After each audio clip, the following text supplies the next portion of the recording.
Guys, welcome back to my another content.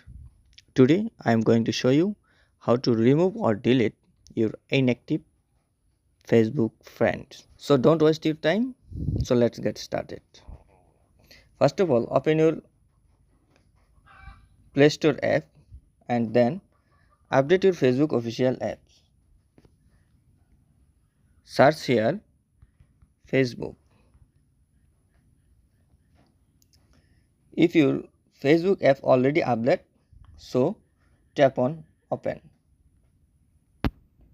and then tap on top right corner three line or profile picture. See here and tap on your profile name and then scroll down and tap on about section. Please wait for search and scroll down, tap on friends and then tap on manage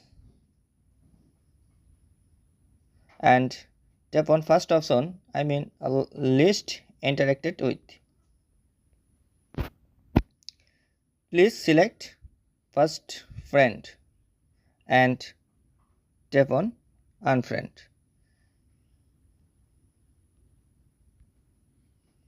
If you multiple friend remove, so then tap on select multimedia, then tap on all box and then tap on unfriend. Then your all multiple friend will be removed. If you find this video helpful, so please subscribe to my channel for another important video.